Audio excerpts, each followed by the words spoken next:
सदस्य से कि उद्घाटन का कार्यक्रम आरंभ करें।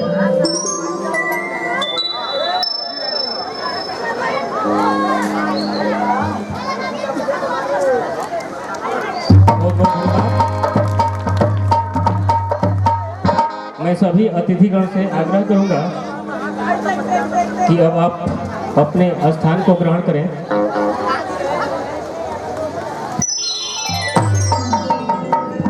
आज बहुत खुशी की बात है कि रविदास चेतना मंच की तरफ से जो नाटक दिखलाया, सामाजिक भोजपुरी पारिवारिक नाटक है,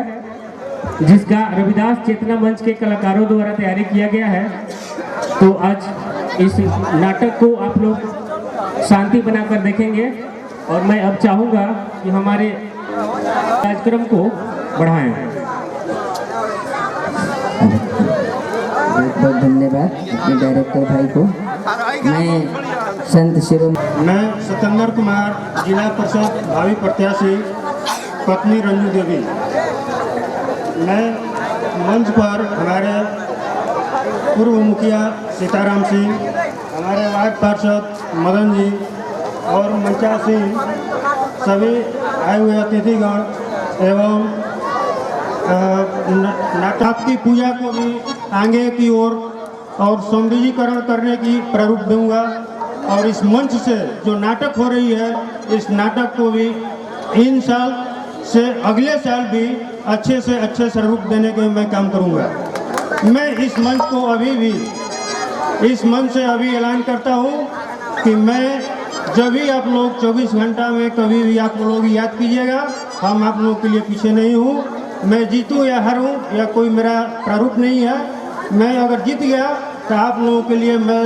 जो कहिएगा वो मैं कभी भी खरा उतरूंगा। यही दो शब्द कहकर मैं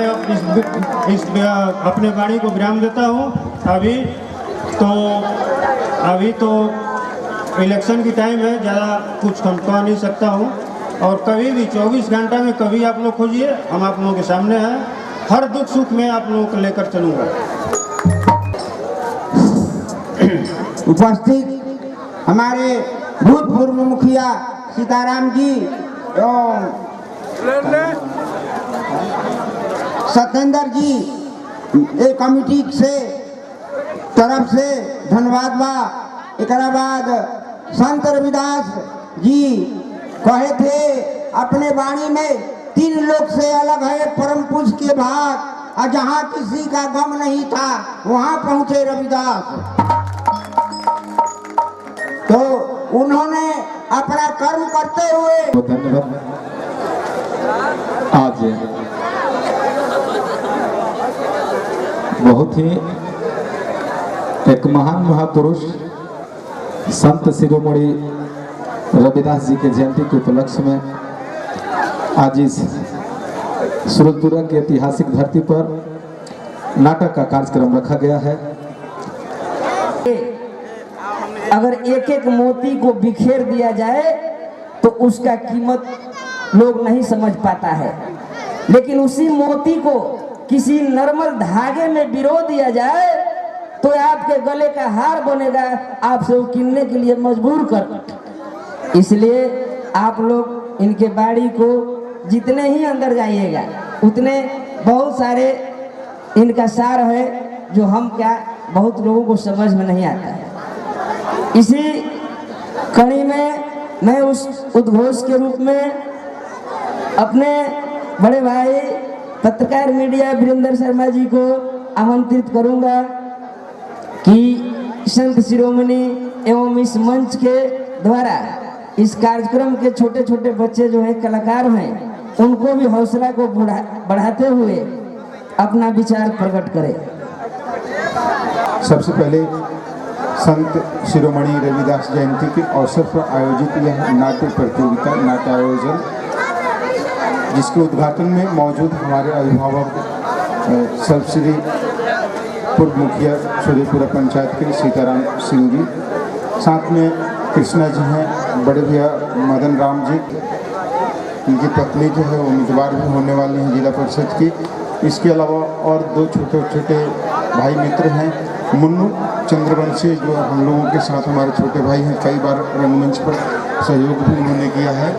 और भावी मुखिया उम्मीदवार हैं आने वाले त्रिस्तरीय पंचायत चुनाव में सूरीपुरा पंचायत से। तो ये तमाम उपस्थितियों को मैं अपनी तरफ से हार्दिक अभिनंदन करता हूँ। साथ ही दर्शक दीर्घा में हमारे अभिभावक, हमारे बच्चे, हमारी माँ बहनें जो बैठी हैं, उन्हें भी मैं नमन करता हूँ, वंदन। पहले संत शिरोमणि गुरु रविदास जी के चरण स्पर्श करते हुए मैं आप सभी भाई से निवेदन करूंगा कि एक बार रविदास जी को नारा लगाएं। प्रेम से बोलिए संत रविदास गुरु की। तो कुछ बोलने का मौका नहीं है, मैं इतना ही कहूँ। अपने कमेटी की तरफ से और अपने तरफ से हार्दिक अभिनंदन और वंदन करता हूँ। चूँकि रविदास चेतना मंच एक कार्यक्रम चलता है, हार्दिक स्वागत और अभिनंदन करता हूँ।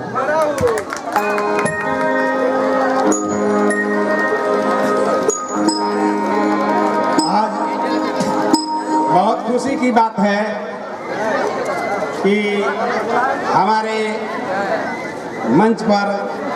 बोलने का मौका मिला है। तो संत शिरोमणि रविदास जी के जयंती के शुभ अवसर पर हमारे शिक्षक अनिल जी और कृष्णा जी और सभी जनप्रतिनिधिगण और दूर दराज से आए हुए हमारे सभी भाइयों और माता बहनों, मैं सभी को हार्दिक अभिनंदन एवं स्वागत करता हूँ। संत रविदास जी ये नहीं समझते थे कि छोटा काम है कि बड़ा काम है। वो बहुत लगन से बड़ी में थे।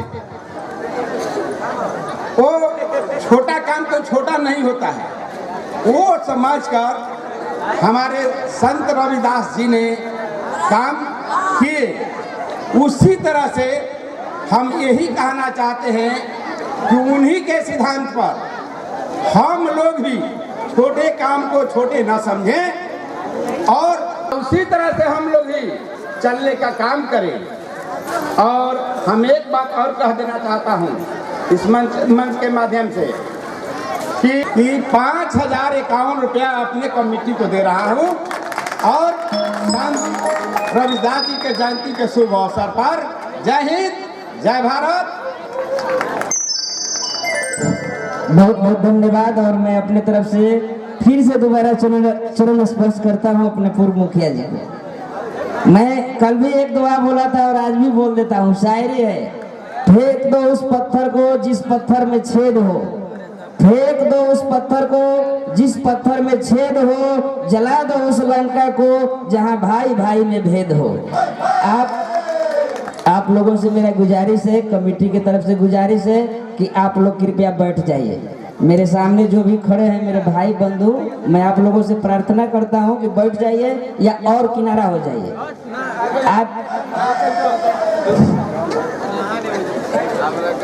मैं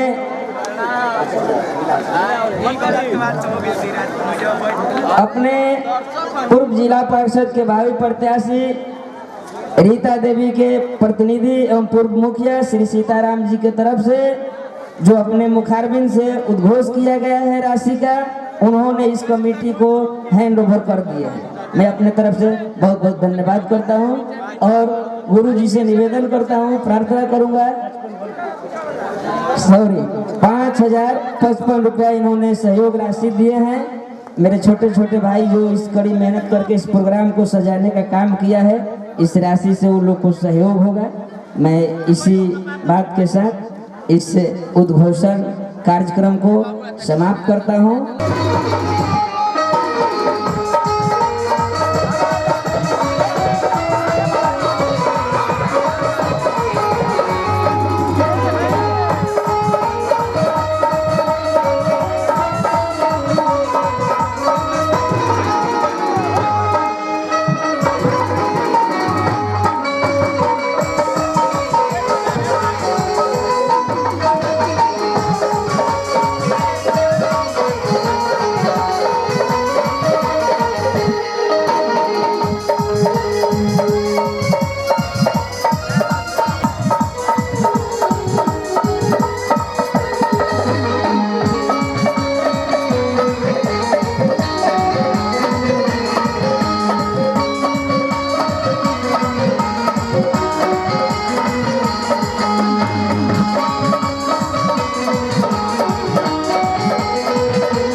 जगवा के दाता हुआ सबके तू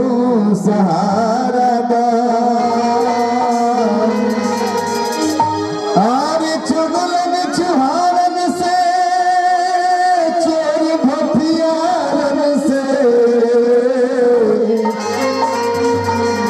अरे आज सभा में आज जइए के सहारा। मुझे दास बना करे रख लेना रविदास तू अपने चरणों में। मुझे दास बना करे रख लेना रविदास तू अपने चरणों में। मुझे दास बना कर रख लेना रविदास तू अपने चरणों में।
मुझे दास समझ कर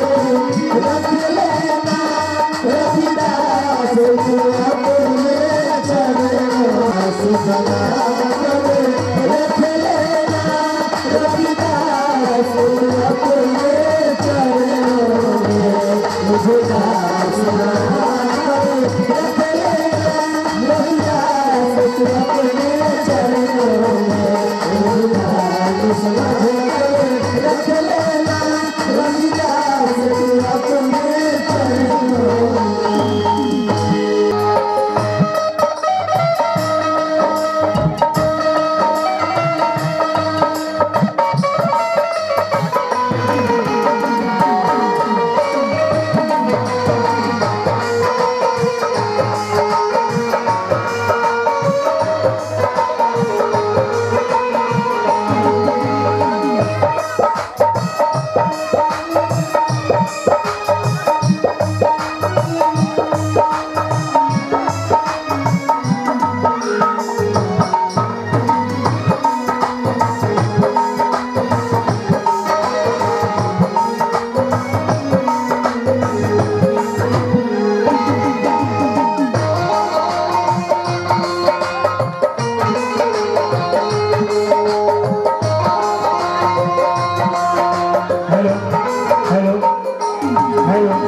खाली को हाथ तड़ा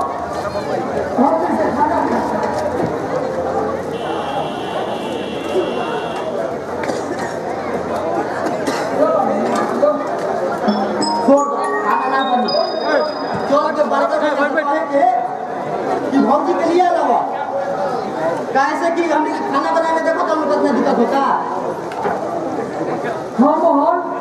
तू ठीक बात करो हमने के दोनों भाई मिल के अच्छा के बड़का लिए से कल भी तू जाके भौजी के लिए लावा तो एक घंटा पे हम तो भैया की खटिया खा हो जाए। हाँ भैया भौजी के तो गला ढेर दिन हो गई उनका तो अपना मने तनको नहीं के बुझात कि वो लोग कैसे खाए पी। हाँ मोहन तू ठीक बात करो कौन से डॉक्टर यही बहाना करती कि भैया चढ़ गई बुझाता कि सासों के फैमिली से वही मिल जाए। हाँ हाँ भैया ये तो तू ठीक कहता रहा भौजी ना आई तो हमनी के परिवार केकरा संगे चलल जाए आ केकरा संगे रंग दलावर चल जाए। हाँ मोहन यही से तो हम बात नहीं सासों के फैमिली से वही मिल जाएगी। ना भैया ना हमरा ये ठीक नहीं लगो चले तो भैया चल के बड़का भैया के जगाओ जा जगह से पहले देखी भौजी के लिए आओ।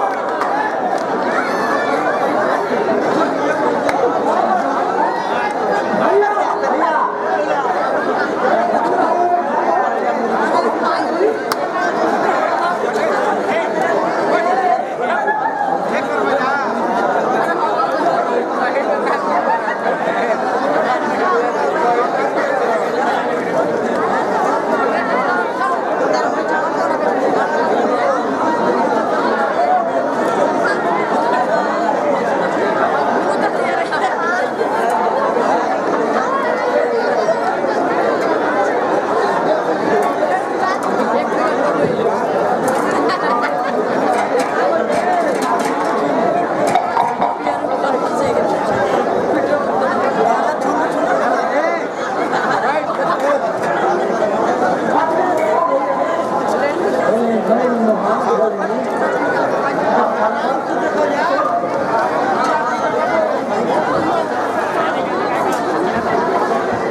भैया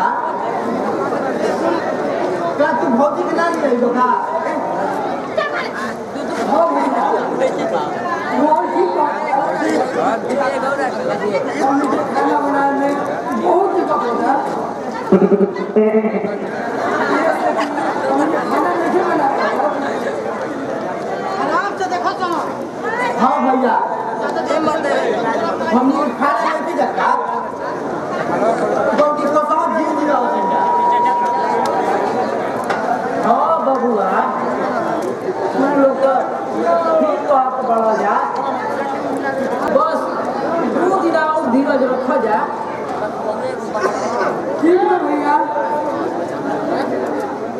हमने तारा बात को कबो नहीं जाना कर ले ना तारा बात को भुलाएंगे हमारी को सुतल जाओ तुम के अपनी पर देख निकल जाओ ऊपर में चलो चलो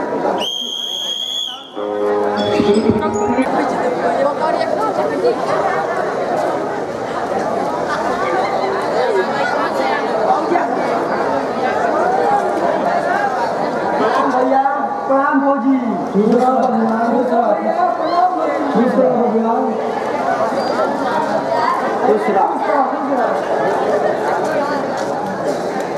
क्या हो भौजी तू तो याद रहे कि हम के साथ भुलाइए भी लोग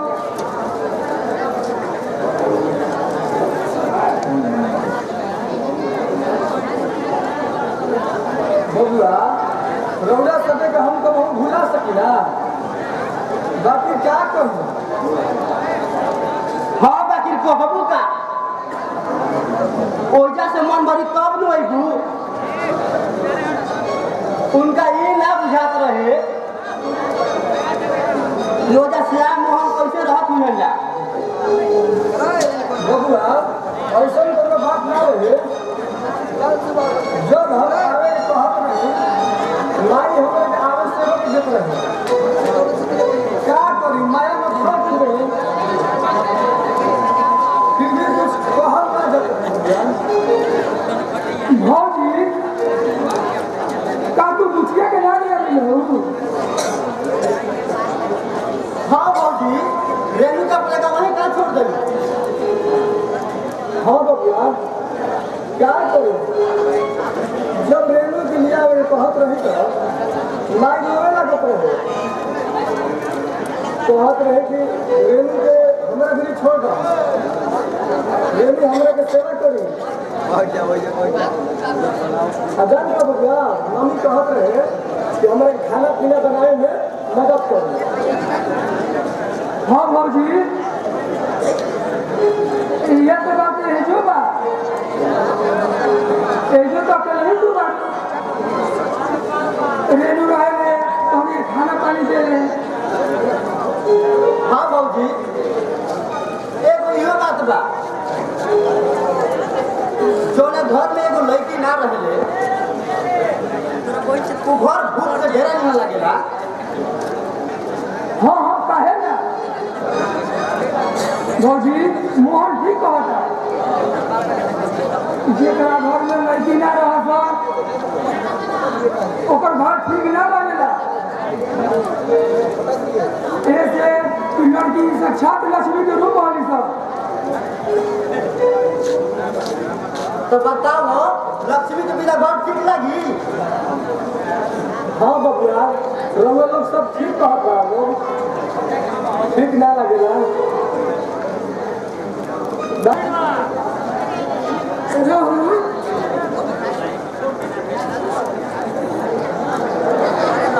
ठीक लगत रहे ना चाचा तू लोग का बिना सबको ठीक ना लगता है हम अकेले कैसे हाँ ना हो तू ठीक कहता रहा भैया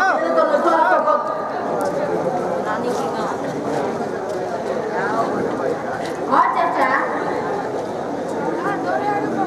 हम तो नहीं जरा में घूम के पहला सुना तू बड़ा गिल बानी कहा तुम्हारा रिजल्ट कौन गई ना भैया हमारा रिजल्ट कभी देखे निकला बाकी हम अंदाज करा तरीके जगह ऊपर से याद किशन भैया और सीता किशन हो जाए ये सुधार करनी ऊपर से कबो ना कुछ करेगा हाँ भैया श्याम भैया ठीक कहता रहा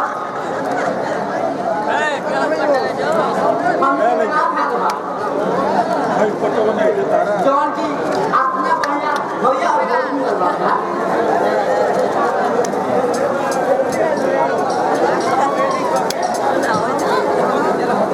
हे भगवान हम तोरा से प्रार्थना करो तनी ऐसा भाई और भौजाई सबका देश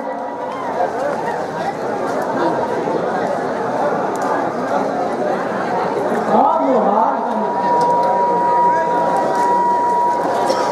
भाई दे तो तू लोग नियम जैसन दे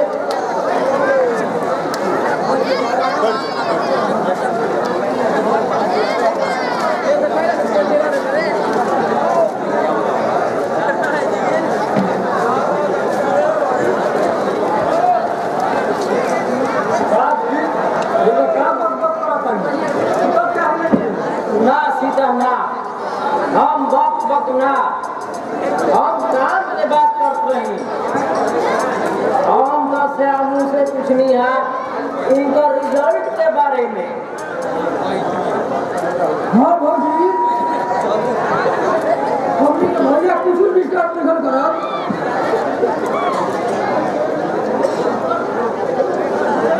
हाँ तो हम लोग कहीं का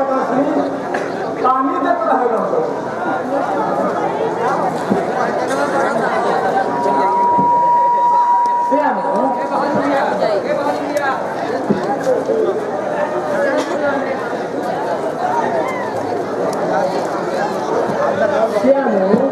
हम जब बंगला चौकवा से आवत नहीं तो देखनी है ढेर सारा लड़का एक जगह बटोरा के एक बार देखत रहा तो हम एक बार ले लेनी है।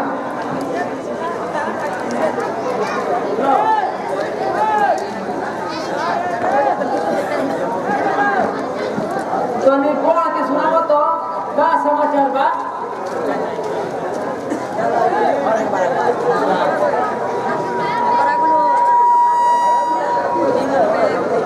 भैया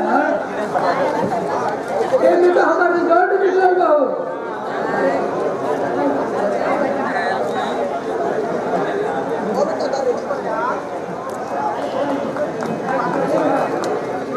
जल्दी देख के बताओ तुम्हारा रिजल्ट का बा? हाँ भैया हम जगत बने भैया हमारा रिजल्ट तो निकल गई बा और हम फर्स्ट डिवीजन में पास बनी। भैया तू कौन मुझे पास करो तो मिठाई खिलवा ना। हाँ मोहन मिठाई खिलाई भैया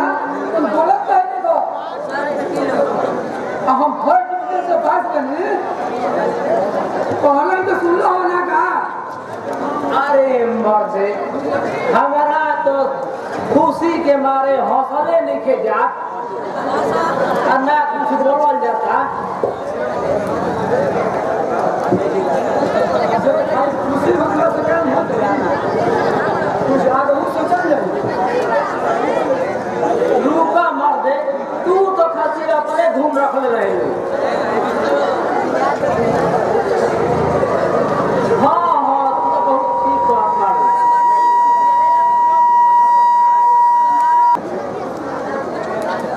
भैया हमने के गरीब आदमी बन गया अब पटना के खर्चा कहाँ से आई? खर्चा हमरा देवे के बाद ना दी तहरा तू अपना काम से मतलब रखो पैसा हमरा जुगाड़ करे के बाद तारा पड़े खातिर अगर हमार अपन शरीर बेचे के पड़ी तो तबो हम तारा के पढ़ाई।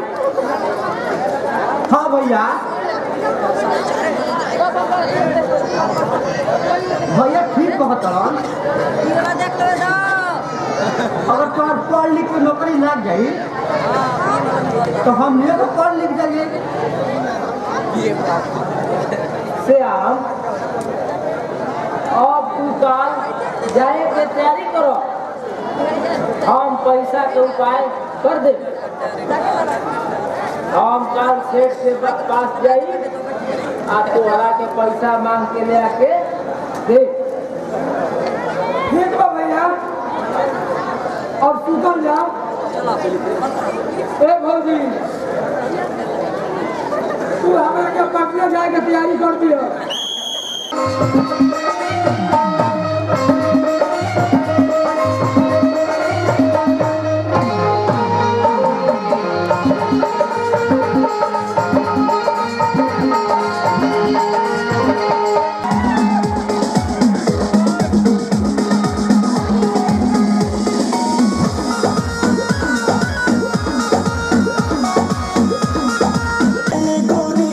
कुछ कर रहो बिना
अब गांव भर के बताओ समाचार सब ठीक बा सेठ जी, गांव भर के सब ठीक बा, खुशी के बात बा। हमार श्याम डिवीजन से पास बा,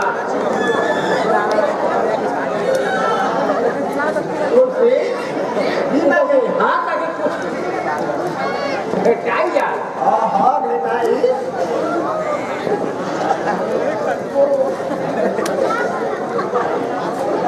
सेठ जी हम दरोगा लोग से कुछ काम से नहीं है। हाँ हाँ कहाँ पहुँचा जल्दी में कहा सेठ जी हमारा तो कुछ पैसा की जरूरत है। हमारा श्यामू के पटना नाम लिखाए के बाद हमारा ओकरा में 10,000 रुपया के जरूरत बा। हमारा के रउआ 10,000 रुपया दे देती सेठ जी तो बड़ी रहो उपकार हुई। बात कर रहा और फिर तक तुम पहले के निहल दिहवे न कर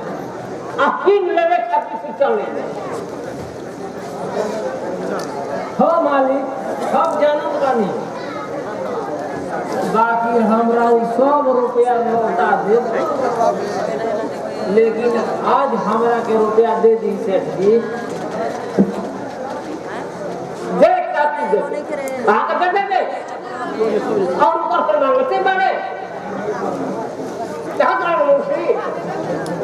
तू ही बताओ इनके कि क्या करे के क्या अरे ना दे दे फिर चले ले अरे पहले के तो पैसा ससुरा ले गए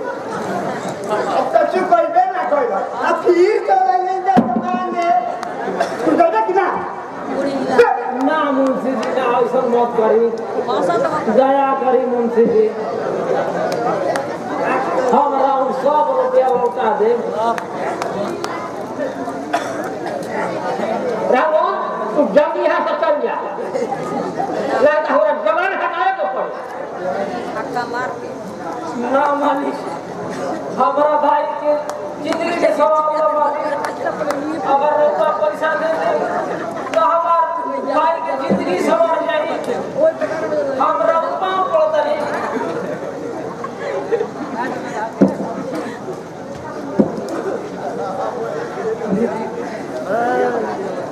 रामो तू यहाँ से हट जा आज हम कहे कुछ नहीं किस आज हमारा से एको कार्य दिया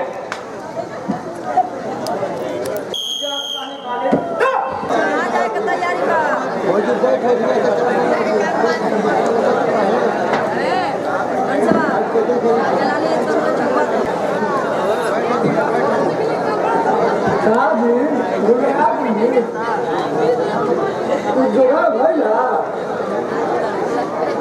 ना सीता सेठ ना देव हम उल्टे पहले के पैसा हमारा से मांगे लगल हम का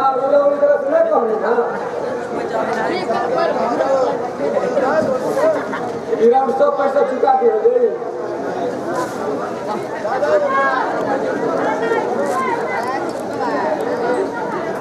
बाकी आज हमरा के देते ही पैसा बस का सीधा बस करो हम सब का के हार चुकनी मगर वो पत्थर शरीर को दोनों प्रकार के असर ना पड़ा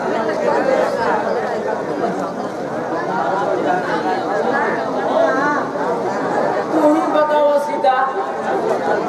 अब कैसे क्या हो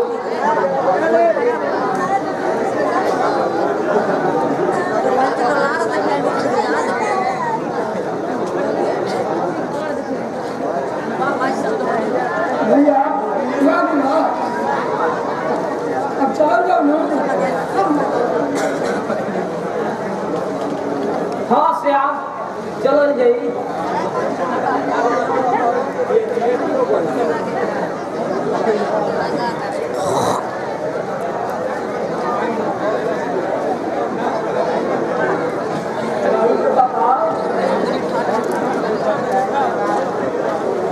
सोचे के बात नहीं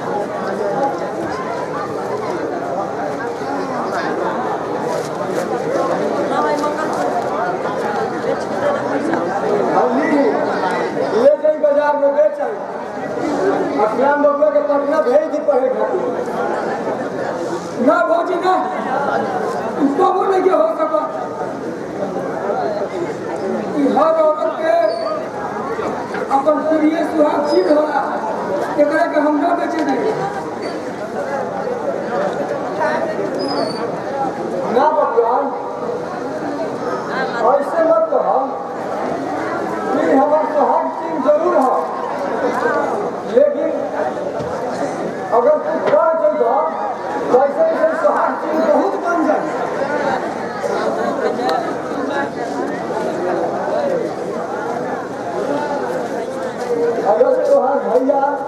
और कहा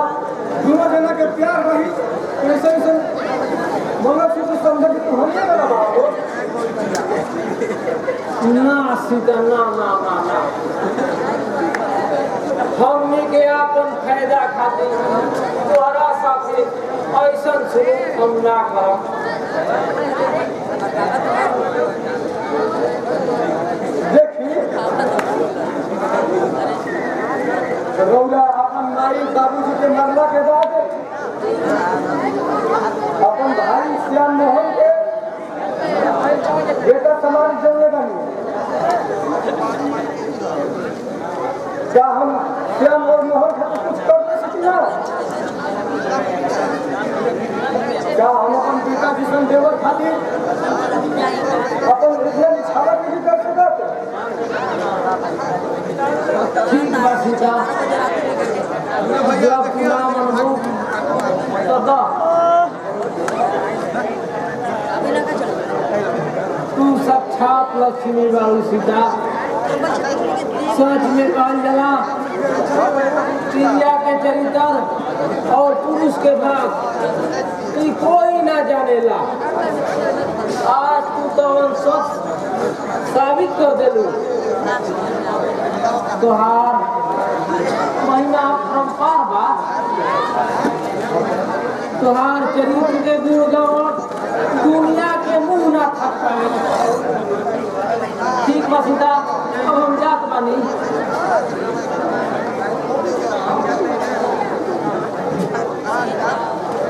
चला श्याम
हमार नाम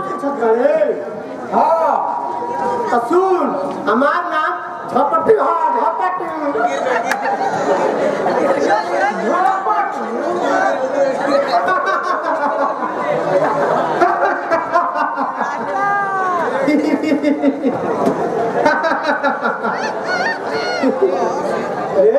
चुप चला फसत पड़े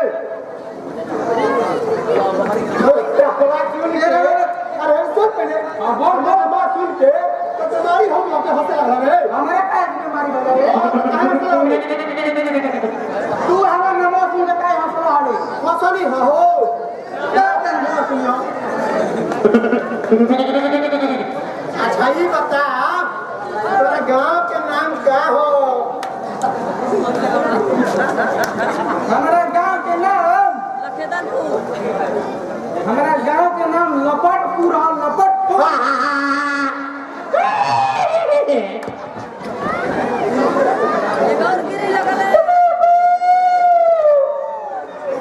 चुप चला ना चुप रहा है तू बताओ कि अब तेरा गांव का नाम क्या तो सुनिए मैं पूछो पाए तो हमारा गांव के नाम झपटगंज अरे ये कौन नाम है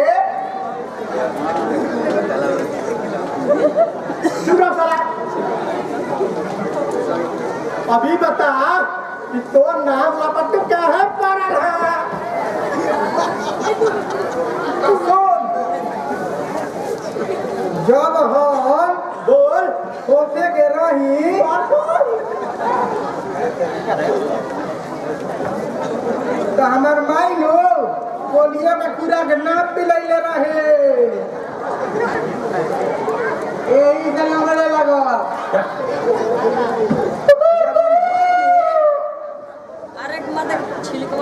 तो हमार नाम लपटू धो देला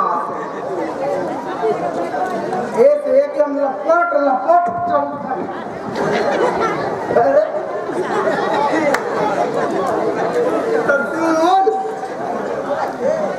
तो हमारा बात सुन ले गो बोल जब हम होके के रही नु तो हम अपना माई के लाद में जाना तो क्या है बोल बोल एक दिन हम तो में ना तुम दे बोल खुद तरह तरह तो जाना करे जैसे मुर्गा फुर्चा था ना वो सही रे अच्छा जाना करे का भइले हां ओनिए से जैसे वो बिलरिया ताकतिया नु तो के बिलार में खतरा है हां कब का भइले तो भइल का एके बार झपट गई यही से हमारा नाम झपटू हो गए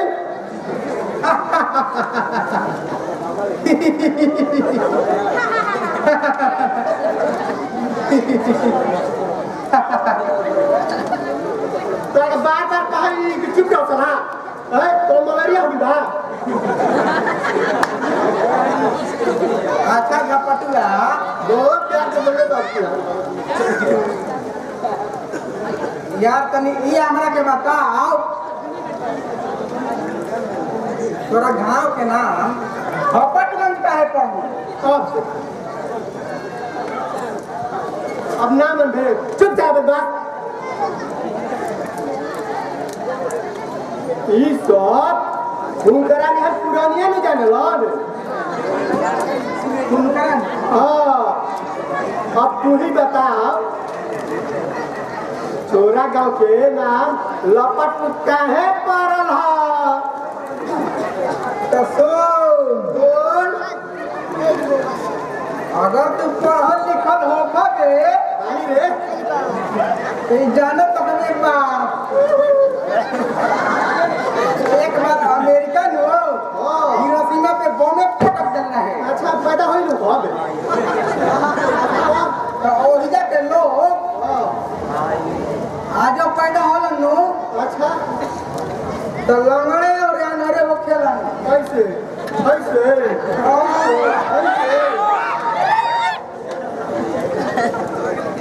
तो लागता ओकरो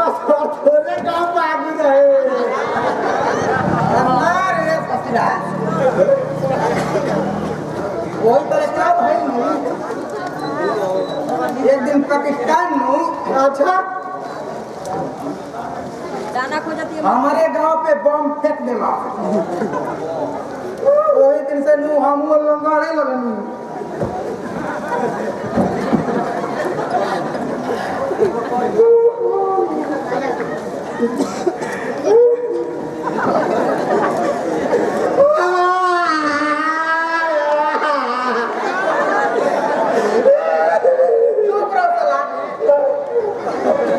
अब तू बताओ कि तोरे गांव के नाम झपटगंज काहे पड़ल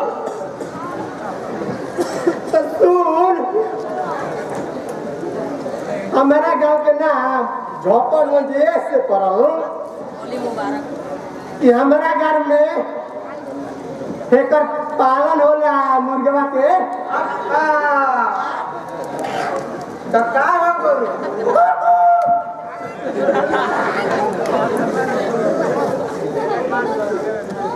सुनबे तब न बताई क्या है बीच में बोल देता है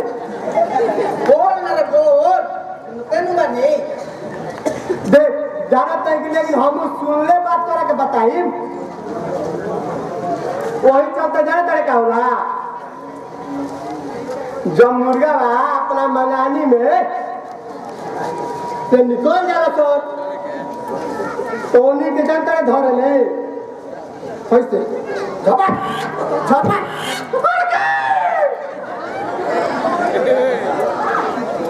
और एक कोरे लायक के यही हमारा गांव के नाम अपट गौर पड़ल बा काहे से कि हमारा है गंगा का दुनिया के झपट के आदत खुद गए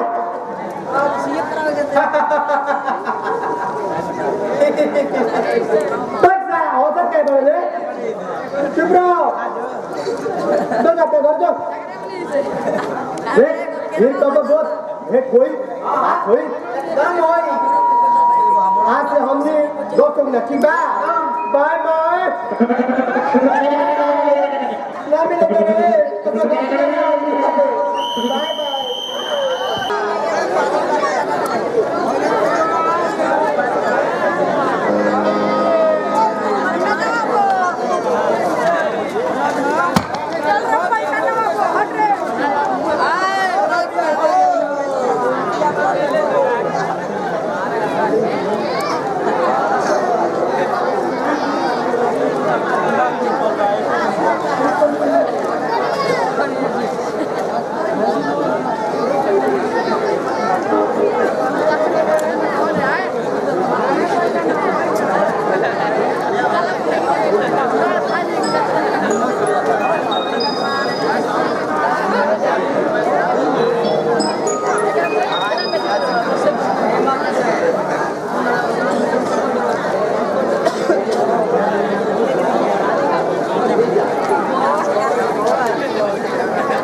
पागल कैले बा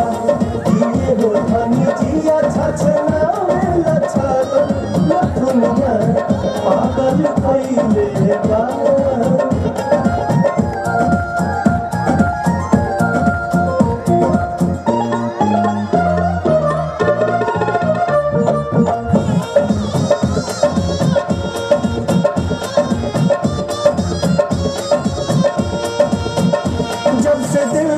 बना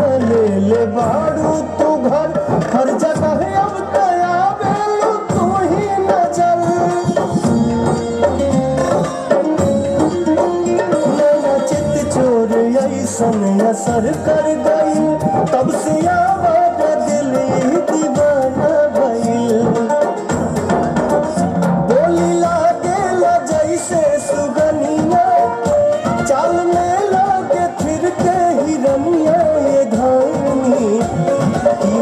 लाली बिंदिया तो निंदिया ले भागल नथुनिया पागल कैले बा ये हो धनी जिया छछना लछा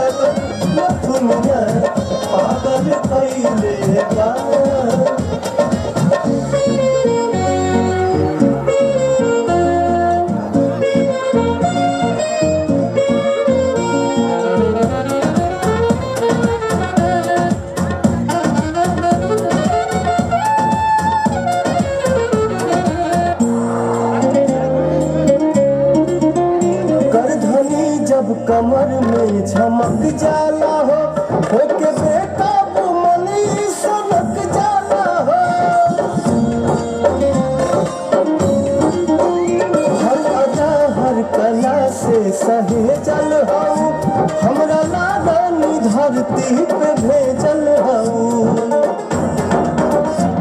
इमारत के भगवान गढ़ले दोनों कौमी कसर नहीं छोड़ले ये धानी का जानी के तना मेटेरियल वाला गल न दुनिया पागल कइले ये हो धनी जिया छछना लछगल न दुनिया पागल कइले बा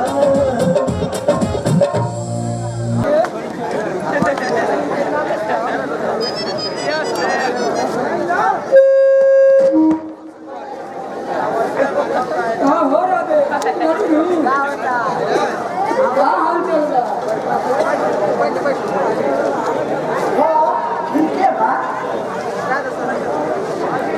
अरे चाहे ऐसे बोलता हो है ना ऐसे काहे ना बोल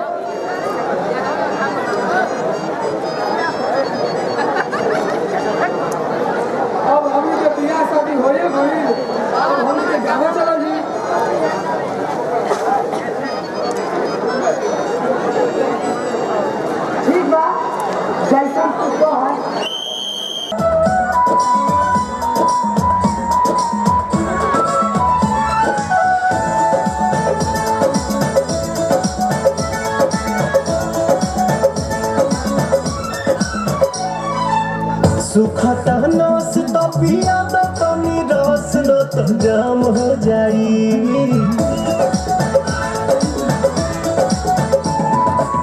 सुखता नस तो पिया तो तनी रस न तो जाम हो जाई न तो जाम हो जाई ए राजा चलो ना परवा के सरवा ओही जैसा काम हो जाई ए राजा चलो ना परवा के सरवा ओही जैसा काम हो जाई जानी बात कर काबो ये हिला के ढाल काबो रनिया जुरी में उठावा के कानी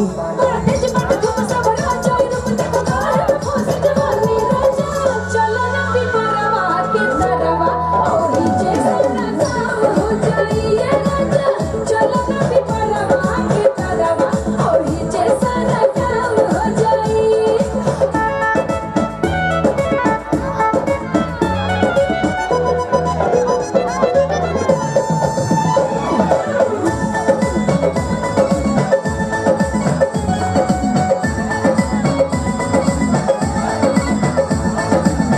ओढ़ा के ओढ़निया तू काटे दाना चनिया तुहरो के आई मजा ये हो मोरे धनिया ओढ़ा के ओढ़निया तू काटे दाना चनिया तुहरो के आई मजा ये हो मोरे धनिया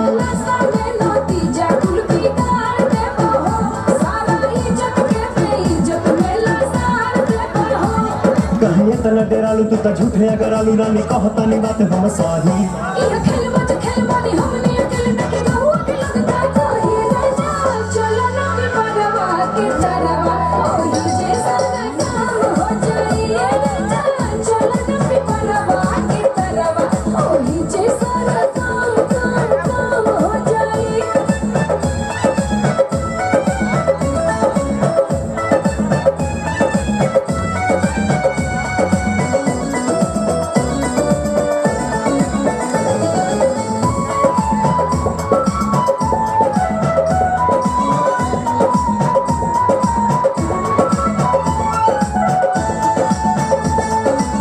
गाल धके मस कब तबे जाके घस कब